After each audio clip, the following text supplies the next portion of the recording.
foreign exchange. Now, you guys probably have noticed when you travel to other countries,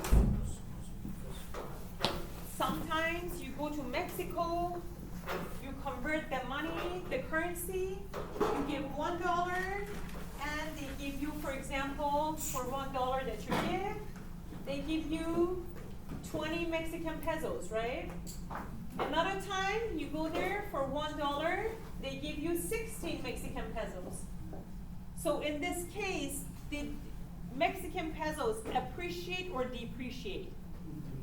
Depreciate, right? Because this time you're getting, no, appreciated actually, sorry. If it's from 20, it became 16, they appreciated. Mexican pesos appreciated because it's more equal to dollar. As it becomes more equal to dollar, theirs has been appreciated. Ours has been depreciated, right? Okay, so we're going to talk about depreciation, appreciation, monetary system, and the reasons behind the determinants of currency exchange rates, why they fluctuate. Now, let's go to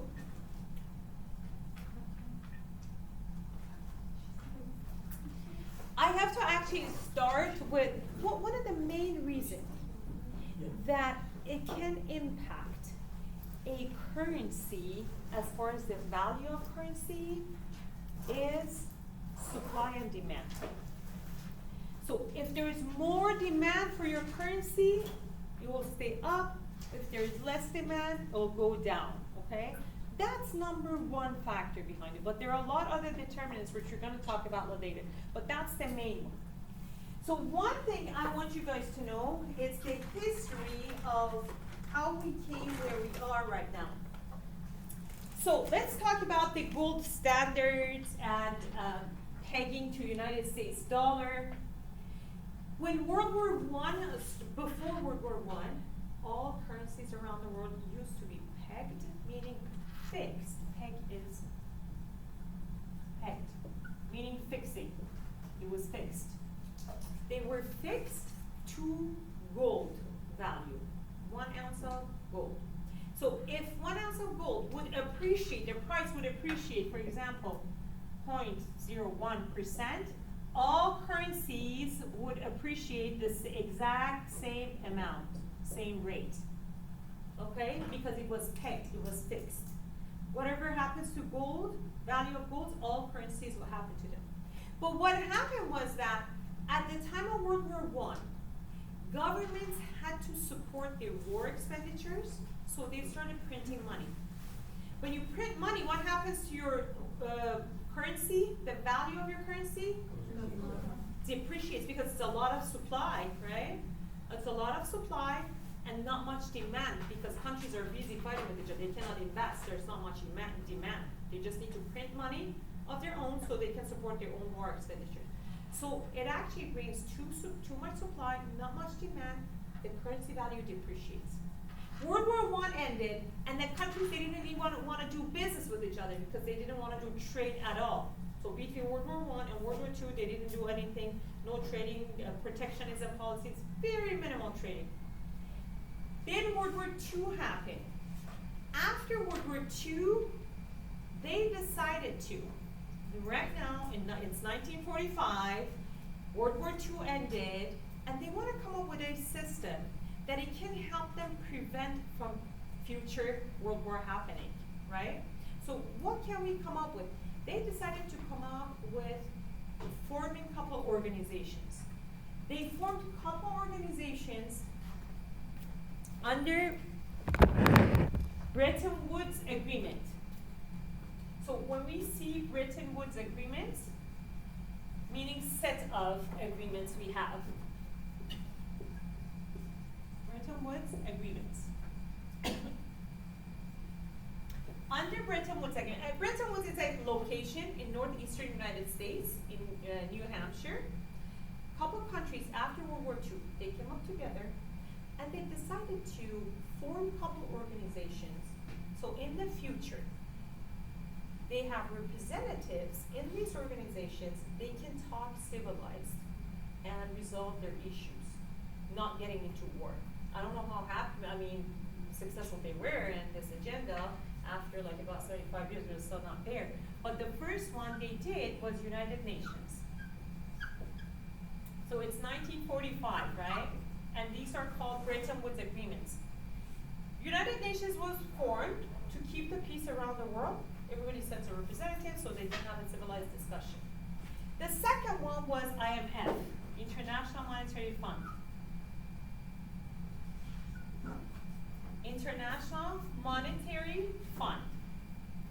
International Monetary Fund is an organization headquartered in Washington, D.C., down the street of World Bank, which is another organization we're going to talk about it. World Bank is actually bigger. But let's focus on International Monetary Fund first. So International Monetary Fund's job, what they claim they are, we're the last resort, meaning if a country is in trouble economically, they need to borrow money. Just like you and I, we need money to fund ourselves, we have to go and borrow money from banks or family and friends. So when countries are in financial difficulties, they cannot go directly to IMF, ask to bail them out or borrow money. They have to go to other countries. They go to other countries, they borrow money, but they cannot pay the payments back. They're in default. When they're in default, then IMF can go step in and bail them out. So that's why they call themselves last resort. So you cannot go directly to IMF. What IMF does, they oversee interest rates, exchange rates, inflation rates, everything that deals with the monetary system and finances of a country. That's what they oversee. By default, managing director of IMF must be from European citizens. Okay? Now, the second one is World Bank. Okay, couple things I forgot. IMF, how do they come and bail you out? They have their own currency. How do they get the currency? They act like insurance companies. All member states pay a premium. When they pay a premium, the larger the country is, the stronger the economy is, you pay the higher. If your house is worth $10 million, you probably pay higher premium than I do. It's the same thing here. So they collect these premiums from their member states. They convert it in dollars. They convert it to their own currency, SDR, but it's called SDR. This is a French word, but it's a special drawing unit, basically. So special drawing unit, they keep it in their funds. If a country is in trouble, they're in default, they couldn't pay their loans back, their payments back, they'll convert it to dollar and they pay that country's debts. Okay? That's how their system works. Now, the next one is World Bank. World Bank is a larger organization. Originally, World Bank was formed to help defeated countries such as Japan and Germany. But they really did a very good job immediately after World War II, so they picked up very fast. World Bank shifted its focus to other developing nations. So World Bank doesn't have its own fund. First of all, World Bank usually helps the development of a country. For example, when they needed safe ovens in Africa for kids, World Bank steps in. Now I'm going to tell you how it steps in. What is the job of a bank in general? Just a bank. Bank of America down the street you and I go to. You need money. You find a bank. You borrow money. The other person has extra money, puts their money in the bank. So you guys don't see each other. You only have the bank in the middle. What is their job? Intermediary, exactly. It's just intermediary. That's all what banks do, right? So World Bank does the same thing. World Bank is not like IMF having their own funds and their own currency. They don't have that. What they do, they just facilitate this negotiations, this intermediary. They say, for example, for safe ovens for Africa, they're like, okay, country A, you're strong. I'm going to write the terms and conditions of the agreements. You're going to give blah, blah amount to this country. These are the terms. It can be zero interest rates, depending on how the borrowing country is strong or weak. Zero interest rate, 1%, 2%, whatever. 5 years, 10 years, 15 years, 20 years, whatever the terms of conditions is. Basically, World Bank will dictate that one. Now, one of the projects that they did in Africa, they dig a hole in ground and they put fire in it for cooking, and kids used to fall inside the hole and burn. So they actually made sure that they have basically facilitate the funds for it, and they can build brick ovens, safe brick ovens for kids in Africa, so kids don't fall inside it. But World Bank will step in and basically complete the project. The other project was in Southeast Asia when kids were actually contracting with malaria. So they made sure that they can take malaria nets over there, distribute a lot of malaria nets, and almost eliminating the issue in that region. So these are the things that they do. It's very different than IMF. Now, World Bank's managing director by default must be from United States. So this one from European citizens, and this one from United States. So these are the two other organizations that were formed. In this chapter, we're going to deal with IMF because we exchange rate. We're going to deal only with monetary system. The other organization that was formed in 1947 was GATT, General Agreement on Tariffs and Trade. General Agreement on Tariffs and Trade.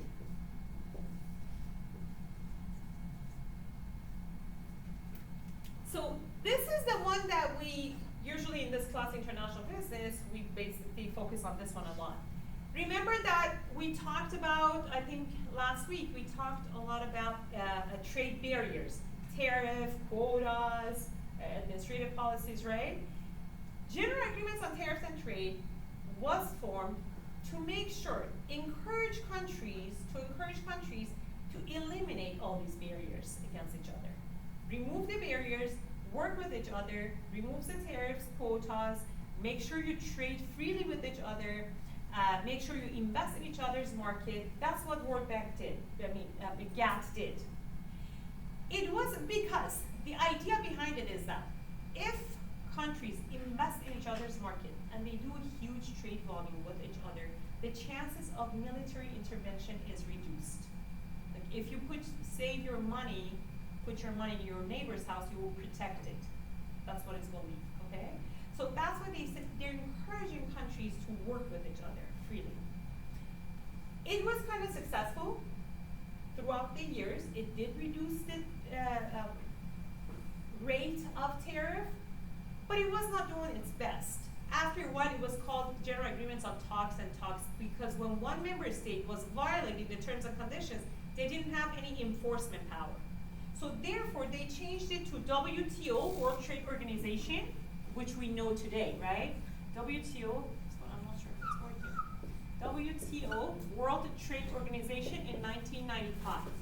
It started working in 1995, which had enforcement power. So there is an entity, a body within the entity itself. It has more enforcement power. One thing I want you to understand that there is no international organization that their power supersedes your sovereign nation's power. All international organizations are there to encourage, to advise, to do their best, but they don't have any tactical power over you, okay? So now they're doing much better. Their power is that if a country is violating, they can put sanction on it. Like the other member states, they agree, okay, let's put sanction on that member state. That's all they can do. But they're really helping. So all these international trade that you see, the volume, the amount that we see today, a lot of them we actually owe to World Trade Organizations. Now, so let's go back here to our story. So now it's World War II ended. We cut the ties with gold standard because we said we're actually keep printing money. We cannot tie to gold, right? Now here in 1945 in Bretton Woods Agreement, they decide the United States dollar is very strong and has a lot of reserve of gold and dollar. So what do? Let's all countries actually peg to United States dollar this time. So after World War II, now we're pegging to United States dollar. As I said, United States dollar goes 0.1% high, all currencies, because they're pegged to it, they will go 0.1% higher to appreciate. If it goes down, all currencies will go down. But what happens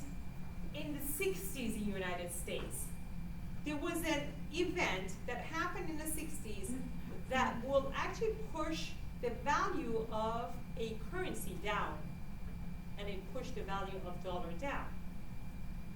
We talked about it in World War I because war happened and all that, so and companies, countries, they had to start printing money, so we had to untie, cut the ties with gold standard. What about this time?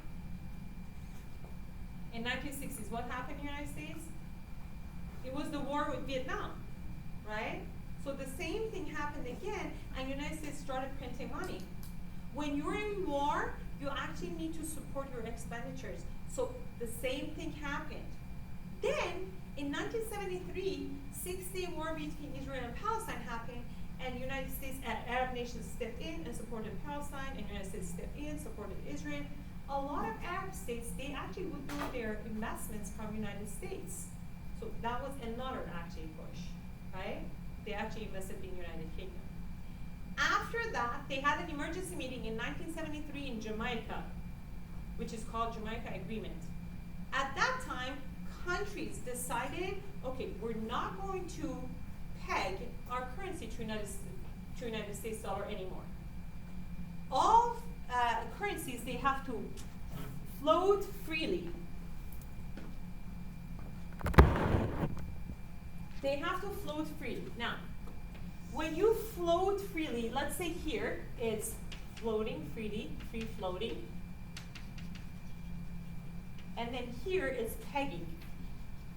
Free floating means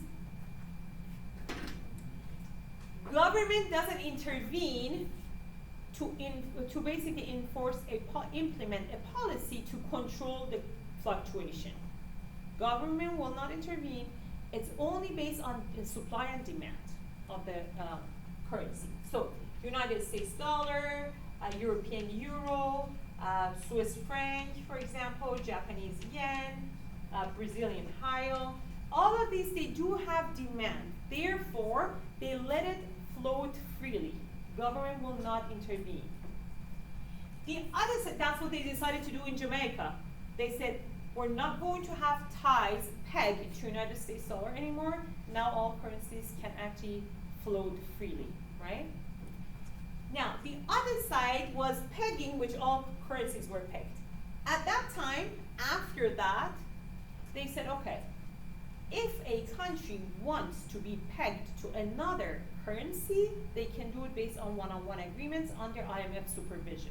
So today, we do have a lot of countries that willingly, they want to peg their own currency to a strong currency. But it's not like the entire world is pegged to one currency. It's based on one-on-one agreement, and it's under IMF, okay, supervision. Now, the ones that is pegged here, this is like absolute peg. They don't have much autonomy of their own currency anymore now, banking system. They're pegging just like the same thing. This one will go a little bit higher. This has to go exactly the same amount higher, appreciation or depreciation. But why would they, this big economy is okay with this small economy to be pegged their currency to it? Because they have a lot of investments here.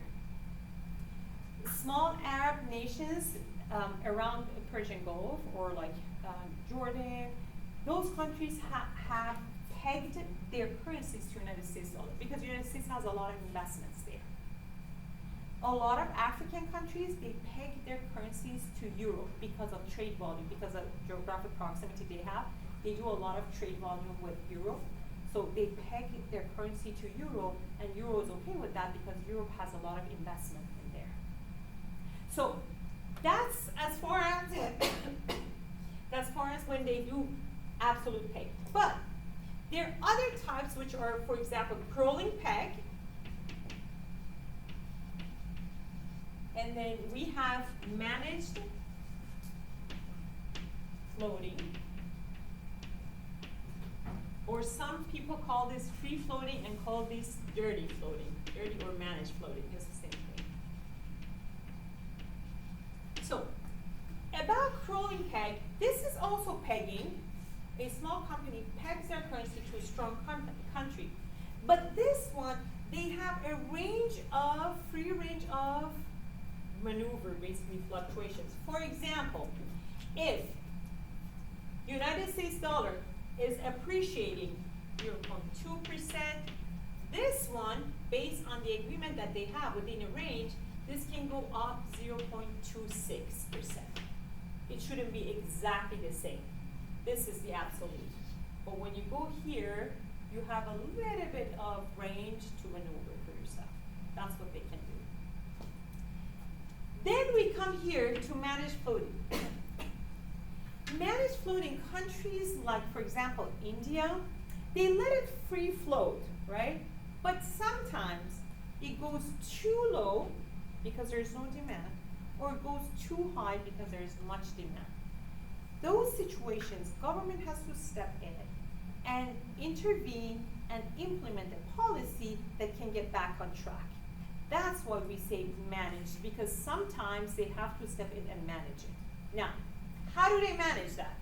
For example, if the value of your currency depreciates, goes down, governments actually increase interest rates in bank.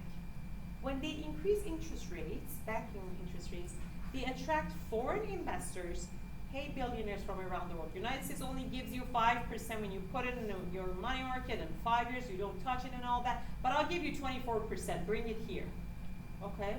So they attract foreign investors to bring the money there. It will create demand. The value of currency appreciates. Sometimes when it's too strong, they don't want it to have too strong. It's not very good to have it too strong because it loses its export, basically, chances. So nobody will buy from that country. Like we've lost our manufacturing chances because it's too strong, or the same European Union. So when it's too strong and government wants to control it back to bring it down, they start supplying money, stimulus packages. So those actually will bring the value of currency down because too much supply. So these are the things that governments can do to basically control the fluctuation of a currency. Now, where is China here? China, it's somewhere here.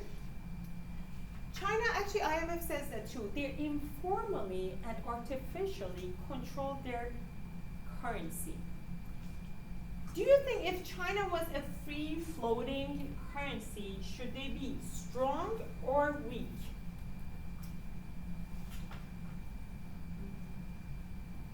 Strong. Very strong, right? Because it's a lot of demand. China is manufacturer of the world. So all countries are working with China because they need their export, right? Chinese export. So for that reason, the government of China has to step in and constantly artificially control the prices, control the value of currency. Why? Because it gets too strong and we're not gonna give them the job anymore. If it's the same value of United States dollar, why would I wanna take my manufacturing over there, right? I can produce it here. So what do? According to IMF, they actually look into basket of currencies. They usually look into these currencies and they see if the currency appreciated, they average up, they appreciate theirs too. That's what they say informally and artificially. Is IMF happy about it? Absolutely not. Is the United States happy about it? Absolutely not. In President Obama's time, I do remember that Obama gave ultimatum, put pressure on them, anything. Nobody cared. Even until now, they're still doing the same thing. Because they don't want to lose their exporting opportunities to the world, right? So that's why China is somewhere informal, artificial, controlled. So, as of now, basically a lot of countries around the world are pegged. A lot are fluctuating. A lot are managed float. There's some that don't have any control, basically power of their own currency system, like European Union. There are 17 countries that use common currency. Also, for example, El Salvador and Ecuador, they already gave up the entire autonomy and they don't have central bank because they're using United States dollar, meaning it comes from Central Bank of America. So they don't have any autonomy over their own banking system anymore. They did that in the beginning, Ecuador did, it helped their economy, so El Salvador followed up. It didn't help them much, so but they're still at that level.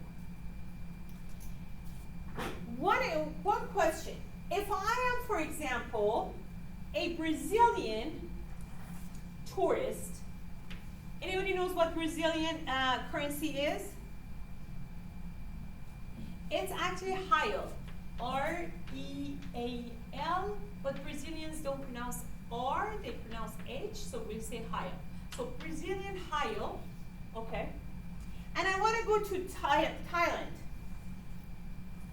Thailand, Thai baht, B-A-H-T. As a tourist, I want to go to Brazilian tourist. I have real, and I want to go to Thailand. So, do I exchange the currency in my country, Brazil? I go to bank, give the real, and do I get the Thai baht and then take it to Thailand? Or do I go to Thailand, give Brazilian real and get Thai baht? Or do I do something else? What do I do?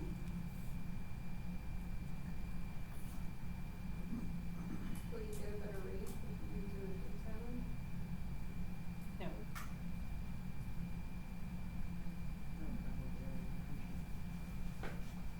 Is there anything else I can do? Can I go to bank in Brazil and get Thai baht? Yes. Can I go to Thailand and give my baht and real and get Brazilian Thai baht?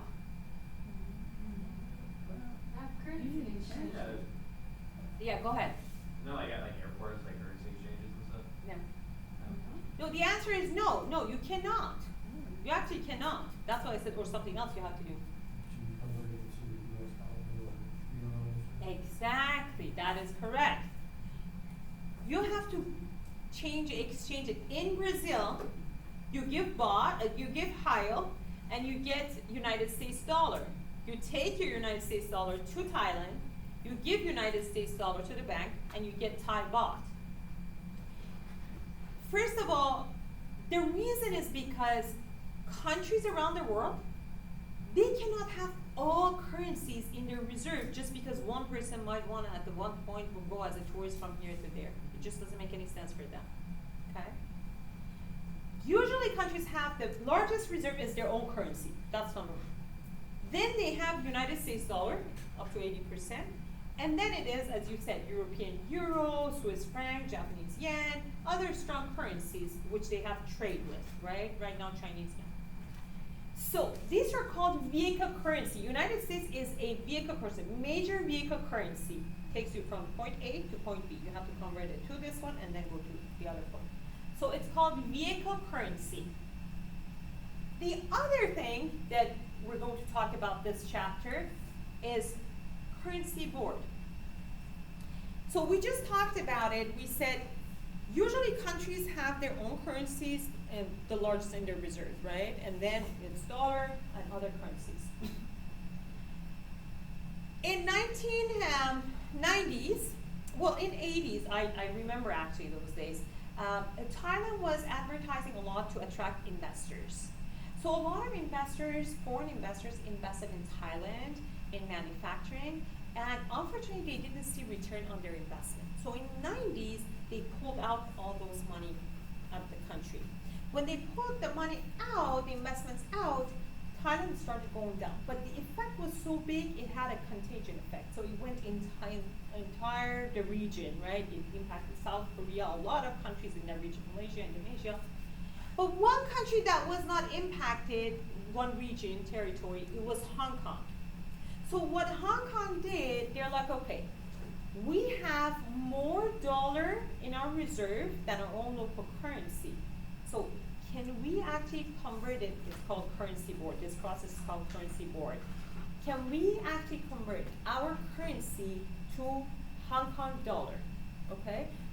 The value is not the same as United States dollar now. It's just Hong Kong dollar. Just like Canadian dollar, the value is not the same, but the name is dollar, right? So that's what Hong Kong did. So I wasn't impacted.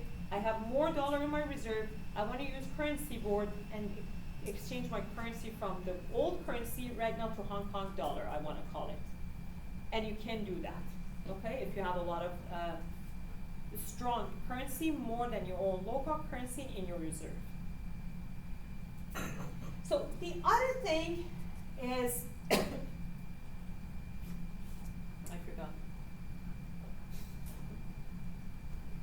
It's either because of age or it's because of too much work, or combined.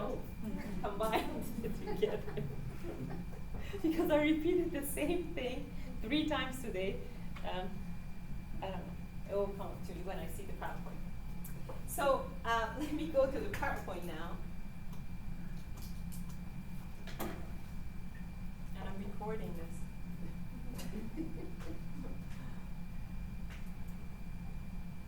Let's see which part I missed.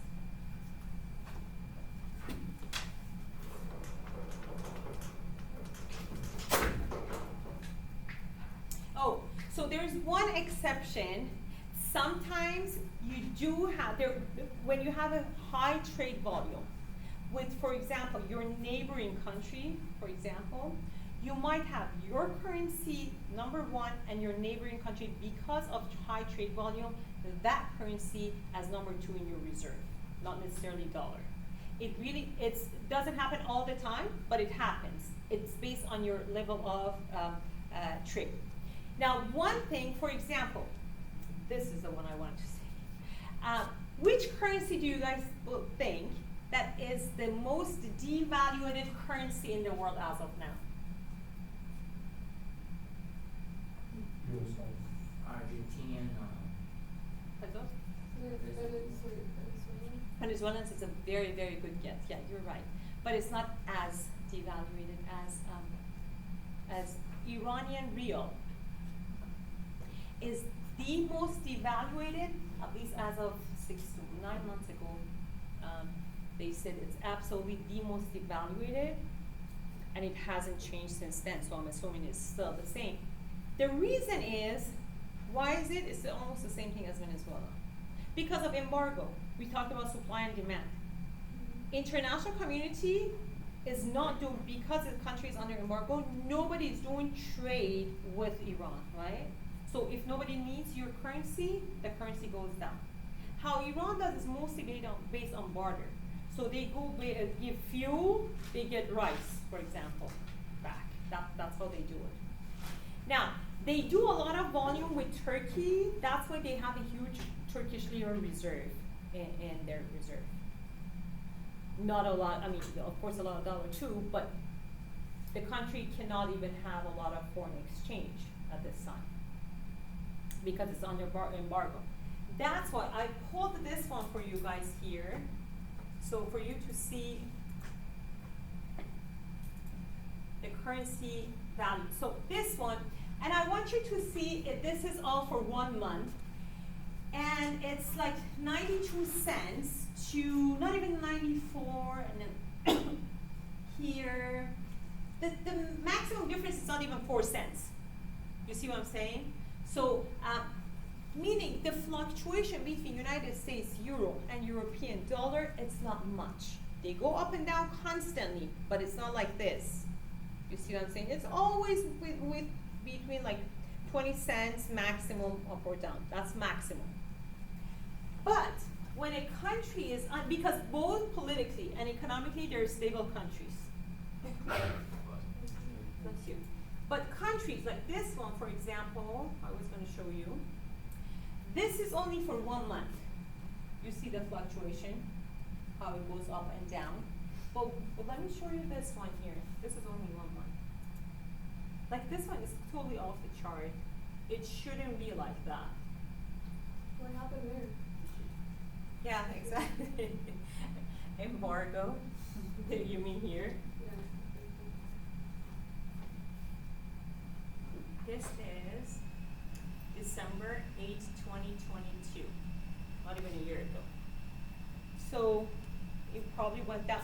Well, you have to understand, this chart is basically not based on any economic forecast. It's totally political agendas behind it. For example, just a couple of days ago, they released 6, hostages. So everybody is expecting, okay, so it's gonna open up. So the value of real or toman, whatever it is, it's gonna go up. You see what I'm saying? It's not really based on any economic calculations that all other stable economies are based on. It's totally based on the region and political situation in the region. And the country is not a poor country, so it's just totally based on, they do just barter because you can't exchange the currency. Now, well, Korea does a lot of huge volume of trade with Iran too, South Korea, a lot. Look at here, Zimbabwean kwacha, same thing. Goes up and down a lot in 1 month. A lot of ups and downs. We have here Japanese yen. Japanese yen, a lot of ups and downs. By the way, Japan is one of the very few countries around the world that has always deflation. It's not inflation. And then we have here Chinese yuan, which we talked about it. They go based on, this is an interesting one. When I went to China the second time for teaching, they paid my wages in yuan. So I was very happy at the time, it's about like 8 years ago. I was very happy at the time because I was starting this trend and I'm like, okay, finally they're gonna let it go free floating and it's gonna pick up. It's been 8 years and it's constantly coming down and I'm still holding on to it because I'm waiting for it to appreciate so I can convert it back to dollar. But apparently it's not happening. Whenever it becomes equal, I don't know when, I will convert it finally. And then this is as far as Europe. So Zimbabwean shilling in 2013, $1 was 13 trillion Zimbabwean shilling, meaning nothing. Finally, they had to completely abandon their currency system and they're using neighboring countries' currencies now because it had no value. I think the president was Mobu Sese Seko, which he started printing just for his pocket. He printed just to buy stuff for himself. And he did. And that's why the supply was so much and no demand investments or anything from foreign investors, and the value went down. Finally, they abandoned the currency, so there's no currency. Okay, so let's go back here.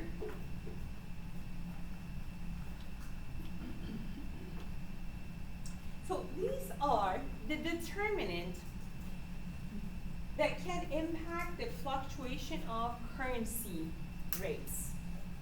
Well, first of all, it only goes at the end to supply and demand, right? But also these factors too. Number one, purchasing power parity. Remember that we talked about, we said if we go by nominal number, for example, $1 equals to, hypothetically, 20 Mexican pesos, but if we go by purchasing power parity, $1 equals to 60 Mexican pesos, 50 Mexican pesos. Remember the Big Mac index, I said the price of Big Mac in the United States? So that's for that. The next one we just talked about, interest rate and money supply. If you want to bring the value of your currency down, you supply the money. If you want to increase the value of your money, of your currency, you actually increase the interest rates to attract foreign investors. The next one, productivity. Do you guys think productivity is good for a country? Manufacturing productivity is good for a country? Does it help to appreciate the value of currency or depreciation the value of a currency? The productivity, like manufacturing, producing products. Does it help for the currency to appreciate or depreciate? What is the impact? Appreciate, exactly. It helps to appreciate the currency. Why? Because productivity means manufacturing, right? When you manufacture something, you want to export. When you export, they need your currency. So it's a trade that creates demand for your currency. So productivity is very good. Balance of payments, unfortunately, United States, we have the highest deficit to the world, and most of them is to China. We are basically number one borrowers of the world. We have a huge deficit. And it's going like way more and more, we're adding to it every single year more. And then we have exchange rate policies, which is this one, this chart. Like how governments basically implement their exchange rate policies, if they want to be here, all of that. And investor psychology. So we have two types of investor psychology. One is bandwagon effect, one is capital flight. Bandwagon effect is when investors basically look at each other, for example, early 2000, a lot of American investors, they moved to China for manufacturing. They moved their plants over there. And then the competitors look and they're like, wow, this person made a lot of money. Look at their return on investment. So of course, competitor will go there too. It's just a bandwagon effect. When they see something is good. Now, what happens? It adds the value and brings appreciates their currency, yuan, and then it basically suppresses our currency because we're taking money out, right? Investments out. That's investor psychology, which is a capital bandwagon effect. The next one is capital flight. Capital flight, a good example I can give you is Belarus that happened. Well, you have to understand, in the United States right now, each state, it has its own local politics too. Here in California, we have our legislators, which are assembly, senate, we have governor, right? So there is a set of local government here. Former Soviet Union, they didn't have that. The entire country's command, because we call it command system, the entire nation's command, such a big country, it was coming from only Moscow, from Kremlin, right? That's it. There was no local power, there was no local government. It was just coming from the leader, whoever the leader was Khrushchev, it was Stalin, whoever it was, one person. When the country collapsed, they were divided into 15 independent nations. Now these 15 independent nations, now they have to start their own country. They don't have financial infrastructure, they don't have banking infrastructure, they don't have political infrastructure, nobody knows what they're doing. So it creates a lack of trust by people. What people do, and what people of Belarusians did, they all went to bank, gave their Belarusian ruble to them, and asked to be converted to dollar. They bring it home, they keep it at home, or send it outside of the country. But they want to keep dollar because they don't trust the value of Belarusian ruble. They believe because the country is such a mess and nobody knows how to run the country, the value is going to go down. So let me at least convert, even if it's $100. The documentary that I watched, it was an older lady, they were talking to her, it was like about $100. She's like, she said, they asked her, why did you do that? She said, because the person who was going to run for the country, he was actually my neighbor until a couple years ago, selling like grocery items. So I'm not trusting that person. So therefore, nobody trusted. They all changed. To the point that Central Bank of Belarus, they had no dollar in their reserve anymore. So they had to come into national media, ask people, can you bring back those dollars in, and we're even willing to pay you more of Russian ruble. But nobody did. To the point that the country collapsed. They had to borrow money from neighboring countries. They couldn't pay their payments back, and then IMF had to step in and bail them out, put a lot of money in there to finally help them. So that's another investor psychology, which is capital flight. A lot of money goes out of the country. Nobody trusts the system. So these are the main determinants, but it all goes down eventually to supply and demand.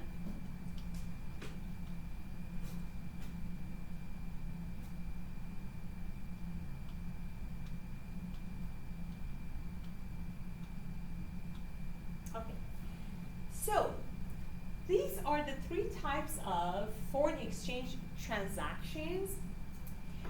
In international trade, for example, because the rate fluctuates constantly, right, and the volume of trade is really huge. If I can pay everything today, that would be perfect. But most of the times we can't pay the whole amount at the time when we receive the products. For example, let's say my supplier is in Japan and I'm ordering 1 million units of laptops, right? If laptops are each $100, I have to pay 100 million, right? And I'm a large distributor, let's say in the United States. I can't, usually companies, they don't do that because the amount of volume of trade is so huge, they pay just a portion of it in the beginning. When you pay at the same time, right now, if I could pay the $100 million, I would go online, it says $1 equals to 147 Japanese yen, divided, multiply, this is the price, I'll pay it just today. That would be spot transactions. Right on spot, when I receive it, I pay it with the rate of today. But in reality, it doesn't happen because the volume is so huge, right? So companies, they pay a portion of it, and then they have an agreement, 30 days, 60 days, 90 days, 120 days, that's how it goes, the interval. Of forward transactions. forward transactions basically means an agreement. It's just, that's all it means. The agreement says, I have to, because I'm a businesswoman, for example, I'll say today, the price of your Japanese yen, for example, hypothetically, it's not, but just like, it's 100 Japanese yen. But you know what? I know your country's economy is doing bad, so it's weak.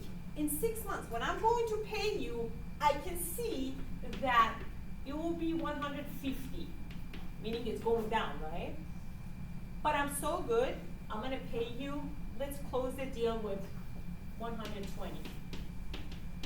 How about that, right?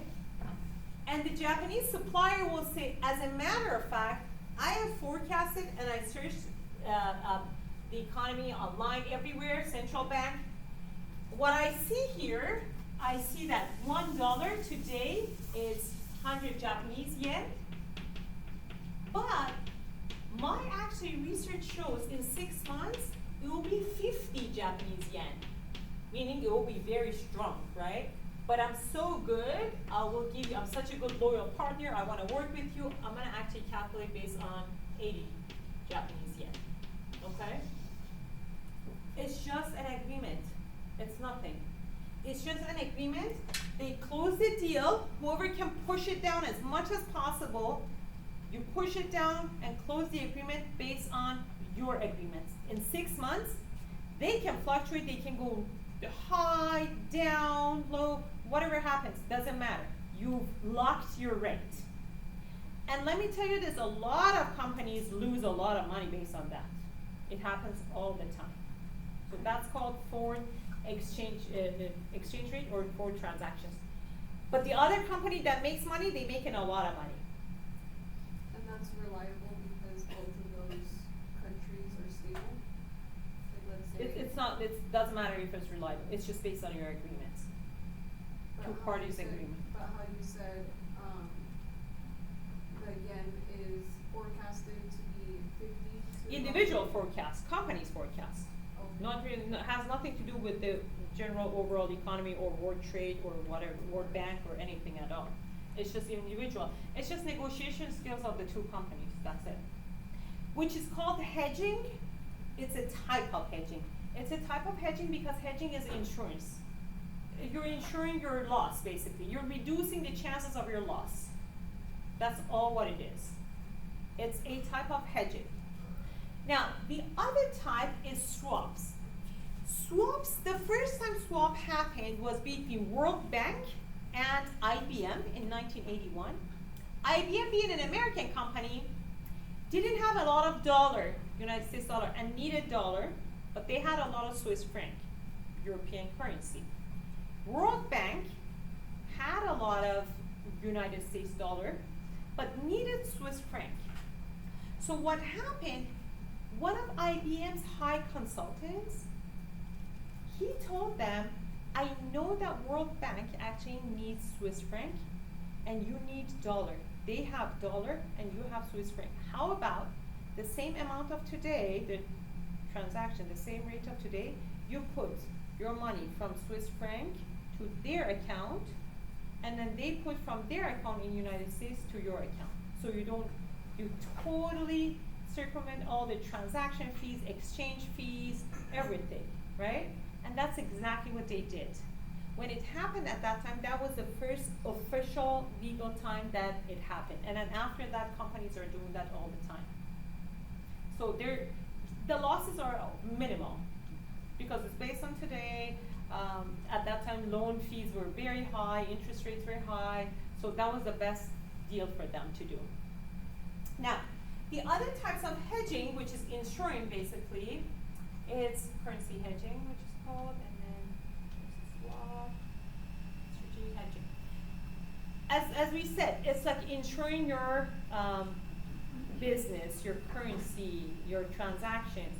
One very good example is Southwest Airlines in 2008. They hedged, basically, they fixed, they locked the rate with their fuel supplier. For next 8 years, I'm buying fuel from you for the rate of today. And the fuel supplier, they agreed, and Southwest Airlines locked the rate.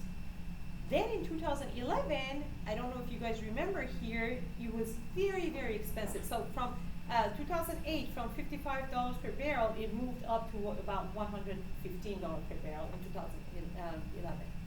That's how much high it went, like twice. But Southwest Airlines, based on their agreements, based on hedging, they still were paying the price of 2008. So that's why, I don't know if you guys remember, Southwest Airlines at one point, they could actually offer you the best airfare ticket. It was just because of that at that time.